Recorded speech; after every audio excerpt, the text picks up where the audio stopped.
좋겠는데 15절부터 우리 21절까지 저랑 함께 교독하도록 하겠습니다.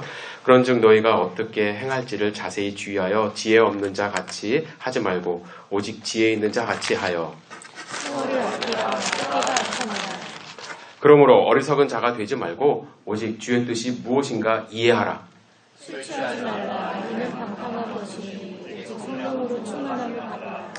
시와 찬송과 신령한 노래들로 서로 화답하며 너희의 마음으로 주께 노래하며 찬송하며 범사에 우리 주 예수 그리스도의 이름으로 항상 아버지 하나님께 감사하며 함께 읽습니다. 그리스도를 경외함으로 피차 복종하라. 아멘. 우리 앞뒤 좌우에 계신 분들하고 다시 한번 인사하면서 앉으셨으면 좋겠습니다. 참 반갑습니다. 다시 한번 잘하셨습니다. 네, 축복합니다. 감사합니다.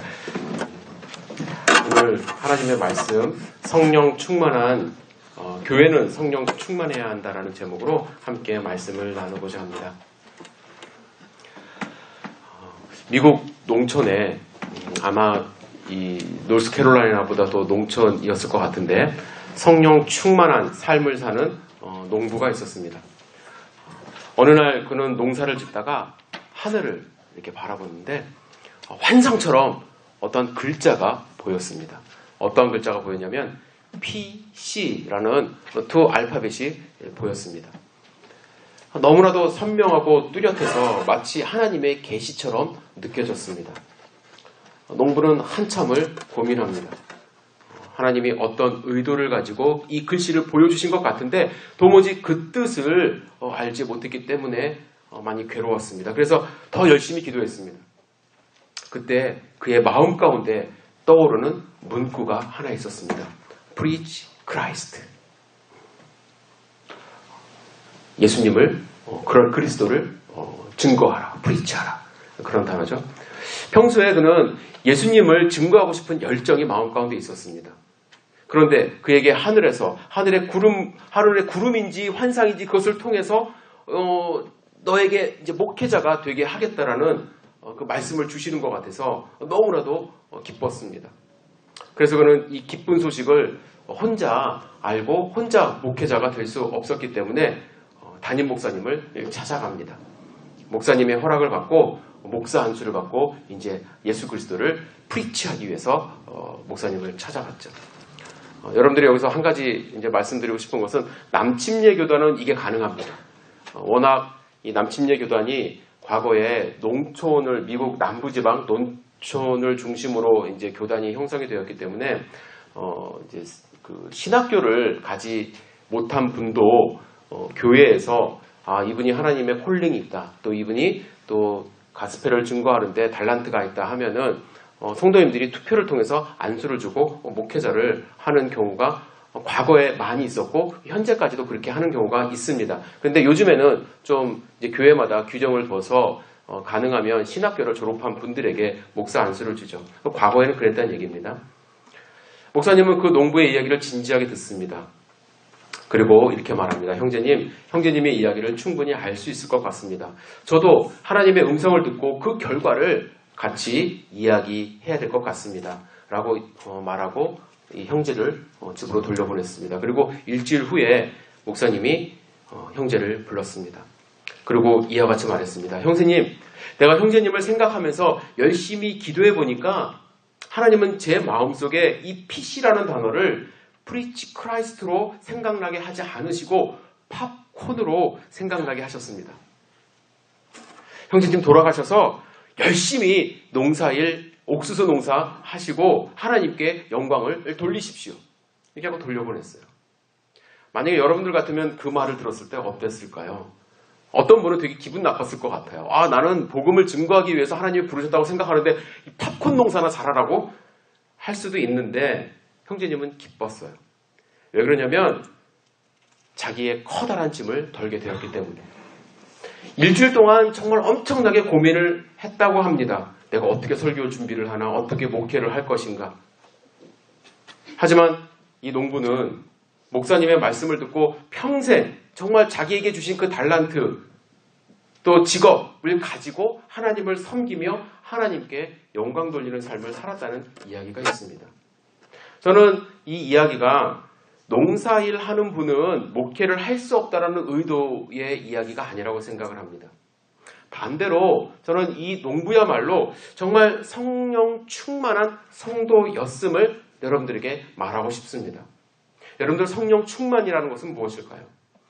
성령 충만하다고 하면은 어떤 분은 꿈을 자주 꾸고 환상을 보고 그것을 해석하고 내 마음에 열정을 가지고 바깥으로 나가고 목회자가 되거나 선교사가 되는 것이 성령 충만한 그런 삶이라고 생각을 합니다. 뜨거운 마음을 가지고 내가 원했던 것을 강력하게 추진할 수 있어야 성령 충만하다고 생각하는 분들이 계십니다. 하지만 성령 충만한 사람은 이러한 현상을 경험하는 사람이 아니라 자신의 경험을 나눌 수 있는 사람이라고 생각을 합니다. 그리고 서로 교제하는 사람이라고 생각을 합니다. 농부는 자신이 본 그 PC라는 글자를 혼자 생각하고 혼자 결정하지 않았습니다. 목사님에게 달려갔고 목사님과 교제하는 열린 마음으로 목사님과 그 상황을 이야기를 했습니다. 그리고 뿐만 아니라 성령 충만했기 때문에 영적 권위자인 목사님의 말에 순종하며 그 음성을 하나님의 음성으로 받아들였습니다. 자기가 성령 충만하다고 착각하면서 목사님의 말씀이 틀렸다라고 생각하고 자기는 어디 가서 안수받고 목회하면 그만일 수도 있습니다. 그러나 그는 공동체 안에서 목사님의 권위를 인정했고 또 하나님의 말씀이라 생각하고 순종하는 모습도 보였습니다. 신약 성경에 성령 충만에 대해서 두 가지 단어로 표현을 합니다. 사도행전에서는 초대교회 성도님들이 모여서 밤낮으로 기도했을 때 성령이 충만했다라고 말씀을 합니다. 그때 성령 충만한 사건을 기록하면서 헬라어로 핀플렘이라는 단어를 썼습니다. 핀플렘이. 하지만 오늘 본문에 에베소서에서 성령 충만을 받으라는 명령을 할 때는 플라레오라는 단어를 썼습니다. 조금 다른 의미가 있습니다. 많은 분들이 사도행전의 성령 충만과 에베소서의 성령 충만이 같다고 생각하면서 성령 충만하면 사도행전의 이적과 기사를 행해야 한다는 생각을 합니다. 그래서 방언이라도 해야 되고, 그렇죠? 어디 산에 올라가서 나무 뿌리라도 좀 뽑아야 되고, 여기 그런 경험 해보신 분들 계실 것 같은데 꼭 그렇게 해야 된다고 생각을 하는 경우가 있습니다.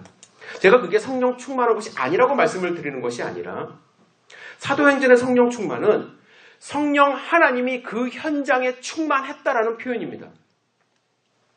핀플렘이라는 단어는 이게 헬라어로 되게 좀 이게 특이한 이게 시제가 있습니다. 아오리스트라는 시제인데 부정과거형이라는 시제가 있습니다.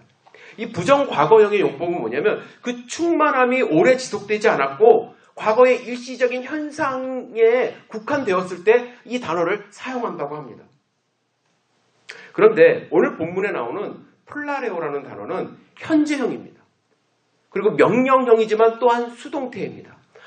좀 전에 그 사도행전에 나오는 성령 충만은요, 인칭, 그 주어가 누구냐면 성령 하나님이에요. 히입니다. 성령 하나님이 이 자리에 충만하다는 것이고, 에베소서의 성령 충만하면 1인칭이에요. 사람입니다. 너희들입니다. 2인칭이에요. 너희가 성령 충만해야 된다라고 이야기를 합니다. 여기서 좀 아까 제가 현재형이라고 말씀을 드렸는데 현재형으로 쓴 것은 이유가 있습니다. 일회성 사건이 아니라 지속적으로 충만해져야 한다는 의미가 있는 거예요. 그리고 명령문인데 수동형으로 사용한 거예요. 성령 충만을 받아야 된다라고 말씀을 하는 것입니다. 우리는 성령 충만함이 지속적으로 유지가 되어야 되고 성령 충만을 하나님으로부터 받아야 되는 것이 에베소서의 말씀이라는 것이에요. 저는 우리 열린교회가 성령 충만함이 이 자리에 임재해서 우리가 정말 하나님을 경험하는 그러한 일시적인 사건도 중요하지만 우리가 추구해야 되는 성령 충만함은 내 자신을 하나님께 드림으로써 수동적으로 드림으로써 내 안에 성령 하나님이 가득한 상황이 지속되는 것을 추구해야만 하는 것입니다. 한번 경험해보고 짜릿한 경험, 방언 한번 해보고 끝나는 것이 아니라 우리의 삶을 주관하는 것이 하나님이 되어야 된다는 것이에요. 그렇다면 저는 오늘 본문을 묵상하면서 왜 사도 바울은 성령 충만을 받아야 한다고 얘기를 했을까를 생각을 해보았습니다. 우리는 왜 성령 충만을 받아야 하는가? 그 이유가 여러 가지 있겠지만 저는 본문 말씀을 통해서 사도 바울이 명령한 3가지 그 구절을 가지고 이래서 사도 바울이 이것은 성령 충만함이 있어야 가능한 거기 때문에 우리에게 성령 충만을 받으라고 했구나라는 깨달음이 있었습니다. 첫 번째, 세월을 아끼기 위해서 우리는 성령 충만을 받아야만 합니다. 세월을 아끼라. 16절에 보시면 세월을 아끼라 때가 악하니라 이렇게 말씀을 하고 있습니다. 먼저 여기서 세월이라는 단어를 생각해 봤으면 좋겠습니다. 영어로는 타임, 시간입니다. 본문에서 말씀하시는 세월, 시간은 어떤 의미가 있을까? 헬라 사람들 그리고 고대 사람들은 이 시간에 대해서 3가지 다른 언어로 사용했다고 합니다. 첫 번째는 아이온이라는 단어인데 아이온이라는 단어는 누구에게나 동일하게 주어지는 24시간.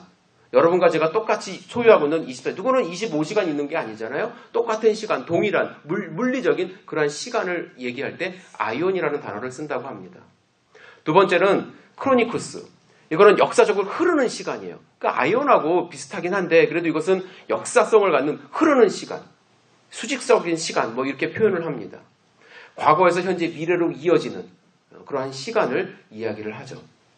세 번째는 어떤 시간의 개념이냐면 카이로스라는 시간의 개념이 있습니다. 이것은 상황적 시간이라고 얘기를 합니다. 감각적 시간이에요. 세월이 화살과 같이 흐른다. 그런 말 있지 않습니까? 10대는 시간이 10마일로 흐르고 20대는 20마일로 흐르고 같은 시간인데 저는 이제 50마일로 이제 흘러가고 있는 거를 느끼는 것 같아요. 금방금방 가는 것 같습니다. 같은 시간인데 서로 다르게 느껴지는 그 의미가 다른 그런 시간을 얘기할 때 카이로스를 이야기를 합니다. 그렇다면 오늘 본문에서 이 세월은 어떤 단어를 썼을까요? 카이로스를 썼습니다. 세월을 표현할 때 이 카이로스라는 단어를 썼어요. 그래서 오늘 본문의 말씀은요, 물리적으로 10분을 아끼고 20분을 아끼고 잠을 1시간을 덜 자고 이런 의미가 아닐 수 있습니다. 하루에 24시간을 조직적으로 막 짜서 타임테이블을 만들어서 이렇게 바쁘게 틈없이 살라는 의미는 아니라고 저는 생각합니다. 카이로스를 아껴라, 시간을 아껴라, 이 말은 어떤 의미냐면 여러분들에게 주어진, 저에게 주어진 이 시간의 의미를 가지라는 것입니다. 두 사람이 열심히 일합니다. 한 사람은 그 방향이, 열심히 일하는 방향이 망하는 방향이고 한 사람은 영광스러운 방향이라고 생각을 해봅시다. 둘이 열심히 일을 하지만 아무리 열심을 해도 한 사람은 그 시간이 의미 없는 시간이라는 거예요. 아까운 시간이 되는 것입니다. 오늘 본문에서 아끼라라는 단어를 사용합니다. 이건 되게 어려운 단어입니다. 아끼라. 우리는 이렇게 절약하라 이렇게 사용을 할 수 있지만 헬라어로 발음도 잘 안 됩니다. 그냥 읽어드릴게요. 엑사그레소메노이, 엑사그레소메노이 이런 단어래요. 근데 이 단어의 원뜻은 무엇이냐면 리딤, 속량하다라는 뜻이 있습니다. 속량하다. 시간의 값을 지불하라라는 뜻이에요. 시간의 값을 지불하라. 시간을 쪼개서 바쁘게 살라는 의미가 아니라 여러분과 저에게 주어진 이 시간의 값을 지불하며 의미를 가지라는 것입니다. 내 것이 되라는 것이에요. 그렇다면 어떻게 살아가는 것이 우리에게 주신 1분 1초 우리의 인생을 의미 있게 만드는 것일까요? 삶의 방향이 제대로 설정되어 있어야만 한다는 것이죠. 여러분들 방향을 잘못 설정하면요, 아무리 열심히 살아도 무의미한 결과를 가져올 수밖에 없습니다. 우리의 방향은 하나님의 목적에 맞는 그러한 목적을 향해서 삶을 살아야 한순간이 의미가 있는 거예요. 하나님의 뜻에 순종하는 것이 의미가 있는 것입니다. 그러한 삶을 살기 위해서 전제 조건이 무엇이냐면 성령 충만함이에요. 왜? 성령 충만해야 그 목적을 발견할 수 있으니까. 정신없이 바쁘게 산다고 해서 세월을 아끼는 것이 아니라고 말씀을 드렸습니다. 오히려 막 잔머리 굴려서 세상 가운데서 악한 일을 하고 너무 제가 언젠가도 말씀드린 것 같은데 묵상 가운데 악한 사람이 더 열심을 낸다고 제가 언젠가 말씀을 드린 것 같아요. 정말 악한 사람들이요, 그 일을 이루기 위해서 정말 열심히 삽니다. 그러나 의미 없는 시간이라는 거예요. 의미 없는 시간. 반대로요, 세상 사람들이 보기에 우리가 이렇게 이 좋은 날씨에, 밖에 오늘 너무나도 좋지 않습니까? 좋은 날씨에 이렇게 모여서 예배 드리는 것, 그들이 보면은 시간 낭비하는 것처럼 보일 수도 있어요. 아침에 일어나서 묵상하는 것, 누가 보면 그 시간에 영어 단어 하나 더 외우지 라고 이야기할 수 있습니다. 남을 도와주려고 내 시간을 쪼개는 것, 시간 낭비한다고 비판할 수도 있습니다. 그러나 그것이 성령 하나님의 인도하심이고 그것이 나의 목적에 맞는 삶이라고 한다면 그것은 충분히 가치 있고 의미 있는 시간이 되는 것입니다. 이런 의미에서 둘째 명령도 비슷합니다. 17절에 사도 바울은 그러므로 어리석은 자가 되지 말고 오직 주의 뜻이 무엇인가 이해하라. 이해하라. 이렇게 명령합니다. 여러분, 주님의 뜻이 무엇인지를 이해하기 위해서 우리는 또한 성령 충만함을 경험해야 돼요. 성령이 충만해야 돼요. 성령 충만하지 않고요, 내 안에 내가 가득해서 성경을 읽으면 하나님의 말씀을 오해하고 잘못 해석하는 경우가 너무나도 많습니다. 너무나도 많아요. 어떤 분이 결혼하기 위해서 선을 봤어요. 혼기가 지났기 때문에 결혼하고 싶은 마음에 가득했어요. 내가 가득했어요, 내 안에. 어떻게 해서든지 결혼하고 싶어요. 그래도 하나님의 뜻을 여쭤봐야 할 것 같아서 새벽 예배 드리고 하나님의 말씀을 읽기 위해서 성경을 폈습니다. 공교롭게도 사도행전 10장 20절의 말씀이 눈에 들어왔습니다. 일어나 내려가 의심하지 말고 함께 가라. 내가 그들을 보내었느니라. 앞뒤 문맥 떠오르지 않습니다. 함께 가라. 결혼이 떠오르고 하나님이 결혼하라고 하시는구나. 그래도 한 번 더 여쭤봐야지. 그 다음날 기도 끝에 성경을 펼습니다. 누가복음 7장 50절, 예수께서 여자에게 이르시되 내 믿음이 너를 구원하였으니 평안히 가라 하시니라. 가는 거구나 나는. 이렇게 하면 안 된다는 거예요. 내 안에 내가 충만해져서 나의 관점으로 성경을 읽고 해석하고 적용하면 어리석은 사람이 될 수밖에 없습니다. 서두에도 말씀드렸듯이, 예화를 통해서 말씀드렸듯이 성령 충만한 사람은 내 느낌으로 판단하지 않습니다. 오히려 나의 문제를 누군가와 나누기 시작을 합니다. 조언을 구합니다. 순종합니다. 그래서 내 의지가 아니라 하나님의 힘으로, 하나님의 뜻으로 그 뜻을 이해하려고 노력을 하는 것이 성령 충만한 사람입니다. 그래서 우리는 성령 충만을 갈망해야만 합니다. 갈망해야 돼요. 세 번째로 성령 충만해야 하는 이유는 술 취하지 않고 방탕하지 않기 위해서입니다. 여러분, 술 취하지 마십시오. 술에 취하면 삶이 방탕해집니다. 방탕하다는 것은 무모한 삶을 사는 거예요. 낭비적인 소모적인 삶을 사는 것입니다.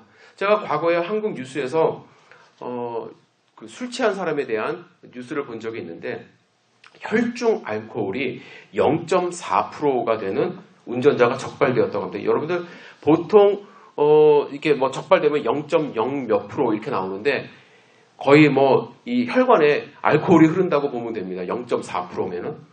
이 사람을 보니까 어떻게 술을 마셨냐면 아침 7시부터 밤 10시까지. 그리고 운전하면서 집에 가다가 적발이 된 거예요. 근데 더 놀라운 것은 이 사람은 이미 삼진아웃에 걸려서 면허가 취소된 상태입니다. 술에 취하면 앞뒤 분간을 못해요. 무모해져요. 방탕해져요. 자신의 삶을 아침 7시부터 저녁 10시까지 어떤 이유가 있었는지 모르겠지만 그 시간을 낭비하는 삶을 살기 시작합니다. 그런데 우리 공동체 가운데는 이렇게 술 취하시는 분들이 없으리라 저는 생각을 합니다. 그래서 조금 이 술에 대해서 확대해서 해석하고 싶습니다. 술은 물질 문명을 대표한다고 할 수 있습니다. 물질 문명을 대표한다고 할 수 있어요. 필로라는 신학자가 있습니다. 이 사람이 술 취한 자를 설명하면서 물질 세계의 노예가 된 눈이 멀고 바보 같은 사람이다, 이렇게 이야기를 했습니다. 사랑하는 성도 여러분, 물질에 취하지 마십시오. 물질에 취하지 마세요. 물질이 나의 삶을 낭비하게 하거나 내가 얽매이게 하지 마십시오. 여러분 잘 생각해 보세요. 나를 움직이는 힘은 무엇인가? 나를 움직이는 힘은 무엇인가? 내가 쫓아가는 가치관은 무엇인가? 한 번쯤 여러분들 곰곰이 생각해 보셔야만 합니다. 우리는요, 가만히 있으면 우리의 몸과 생각 또 우리의 마음이 무언가를 쫓게 되어 있어요. 왜 그러냐면 우리는 창조할 때부터 어떠한 디자이어를, 열망을 갖게 창조되었기 때문에 그렇습니다. 그것이 하나님의 창조 모습이에요. 우리에게 열망을 주셔야지만, 자유의지를 주셔야지만 하나님을 우리가 경배하고 하나님께 순종할 수 있는 의지가 생기기 때문에 그렇죠.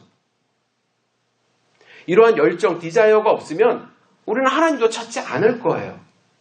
근데 문제가 생겼어요. 죄 때문에. 하나님을 찾아야 되는 이 마음이 탐심으로 변했습니다. 욕심이 되어서 죄를 범하기 시작한 거예요. 무엇을 쫓고 있는지 잘 생각을 해보셔야 돼요. 나는 하나님을 쫓고 있는가? 하나님은 우리를 그릇이라고 말씀하셨죠. 디모데 후서 2장 21절에 그러므로 누구든지 이런 것에서 자기를 깨끗하게 하면 귀 쓰는 그릇이 되어 거룩하고 주인이 쓰심에 합당하며 모든 선한 일에 예비함이 되리라. 그릇이라고 표현한 이유가 있어요. 그릇이라고 표현한 이유. 우리의 본성은 무엇을 담아야 된다라는 거예요. 담아야 된다.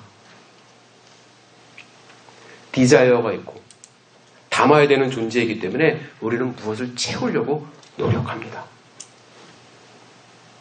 그런데 문제는 뭐냐면 채우고 싶은 것이 술이 되고 채우고 싶은 것이 물질이 되고 그것이 권력이 되고 그것이 사람이 우선시 된다면 여러분들 절대로 만족을 느낄 수 없습니다.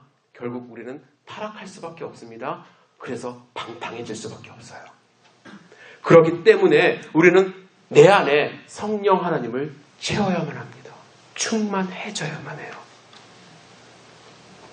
성령 하나님으로 채워질 때 내 안에 하나님의 생각과 하나님의 가치관과 하나님의 인도하심에 대한 말씀이 넘쳐나게 되고 참된 평안이 찾아올 수 있게 되는 것입니다.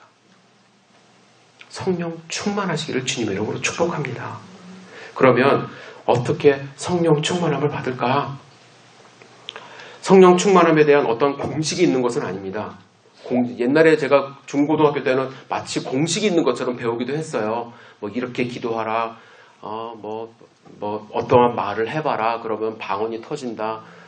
여러 가지 그 공식을 듣기도 했는데 사실 공식이 있는 것은 아닙니다. 하지만 성령 충만할 수 있는 방법에 암시하는 그런 말씀이 성경 가운데 있어요. 그 몇 가지 말씀을 여러분들과 함께 찾아봤으면 좋겠습니다. 첫 번째, 성령 충만하기 위해선 여러분들 갈망하는 마음이 있어야 돼요. 제가 아까도 말씀드렸지만 간절히 원하는 마음이 있어야 돼요. 간구해야 돼요. 성령 충만을 달라고 하나님 앞에 구해보셨는지 모르겠어요. 구해야만 합니다. 터조 목사님은요, 성령 충만의 정도는 성령 충만을 바라는 갈망의 정도에 비례한다. 하나님은 우리가 원하는 만큼 우리와 함께 하신다. 이렇게 말씀하셨어요. 누가복음 11장 말씀을 잠깐 보겠습니다. 누가복음 11장 9절에 보면은 이런 말씀이 있어요. 구하라. 그러면 너에게 주실 것이요. 찾으라. 그러면 찾을 것이요. 문을 두드리라. 그러면 너에게 열릴 것이니 구하는 이마다 받을 것이요. 찾는 이가 찾을 것이요. 두드리는 이에게 열릴 것이라. 너희 중에 아비된 자 누가 아들이 생선을 달라 하면 생선 대신에 뱀을 주며 알을 달라 하면 전갈을 주겠느냐. 이 말씀을 들으면 너무 기분이 좋죠. 하나님께 간구해야겠다. 그런데 13절을 안 읽고 여기까지만 읽어요. 보통은. 그래서 엉뚱한 거 구해요. 13절을 읽겠습니다. 이게 너무나도 키포인트인데 너희가 악할지라도 좋은 것을 자식에게 줄 알거든 하물며 천부께서 구하는 자에게 무엇을 안 줘요? 성령을 주시지 않겠느냐. 하나님은 지금 예수님은 성령에 대해서 말씀을 하고 있는데 우리는 13절 전까지 읽으면서 집 주세요, 차 주세요, 권력 주세요 이 엉뚱한 거를 구하고 있다는 거예요. 구하는 자에게 성령을 주신다고 말씀하십니다. 여러분들 구하시기를 주님의 이름으로 축복합니다. 두 번째, 누구에게 성령 충만을 주시느냐? 사도행전 5장 30절에 보니까 이런 말씀이 있습니다. 우리는 이 일의 증인이요 하나님이 자기를 순종하는 자에게도 주신 성령도 그러하니라. 이 말씀을 잘 읽어보면 어떤 사람에게 주신다고요? 자기를 순종하는 자에게 주신 성령도 그러하니라.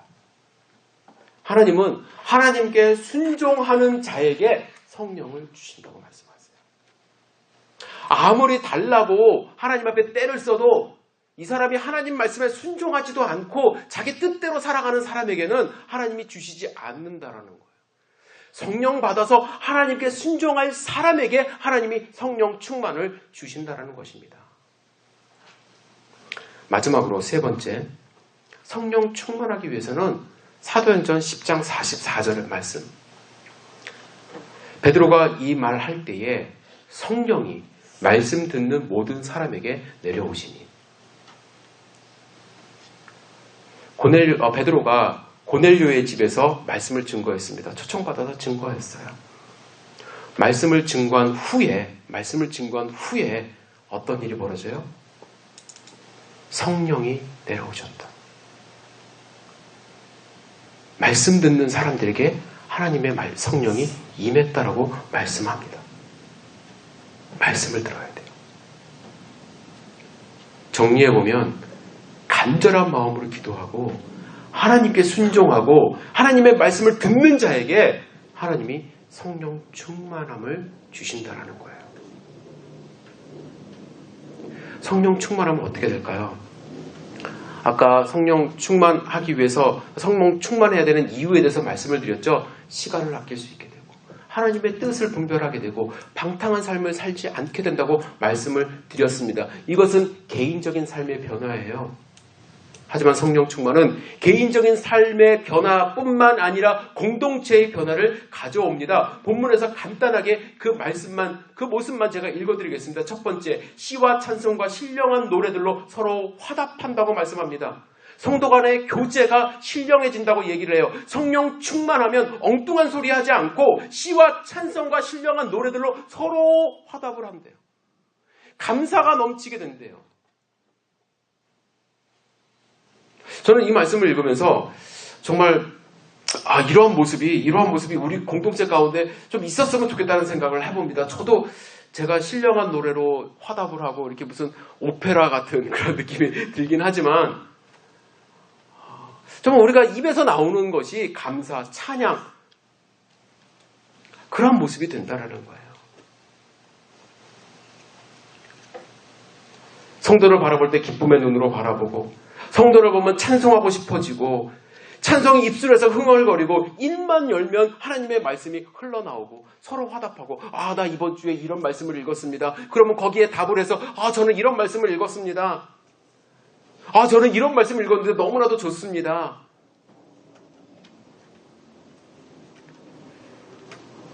멀지 않았겠죠? 우리도. 두 번째, 주께 감사와 노래와 감사를 한다고 말씀을 드려요. 첫 번째는 공동체가 펠로우십이 일어난다는 것이고 두 번째는 하나님께 정말 진정으로 월십하는 모습이 일어난다는 거예요. 주일날 하루만 딱 1시간 나와서 주님께 예배드리는 것이 아니라 매 순간 감사와 찬양을 주님 앞에 드리는 삶이 된다는 것입니다. 그리고 마지막으로 피차 복종함으로 교회의 질서가 유지된다 말씀을 하십니다.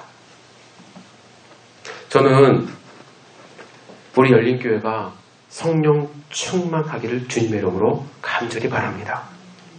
일회성으로 한번 경험해보고 찔끔 경험해보고 끝나는 것이 아니라 성령 충만함이 지속이 되어서 우리의 삶 가운데 내 뜻이 아닌 하나님의 뜻이 일어나고 하나님의 뜻으로 움직이는 삶이 되었으면 좋겠습니다. 저도 부족합니다. 저의 삶을 돌아봤을 때 성령 충만하기보다는 내 뜻이 일어나는 경우가 더 많습니다. 그래서 저를 위해서 기도해 주셔야만 합니다. 저는 여러분들을 위해서 함께 기도하도록 하겠습니다. 그래서 우리가 서로 만날 때마다 정말 화답하는 모습이 일어나고 감사의 찬송을 부르고 기쁨의 교제가 일어나는 그래서 하나님의 성령의 열매가 맺히는 열린교회 되기를 주님의 이름으로 축복합니다. 잠시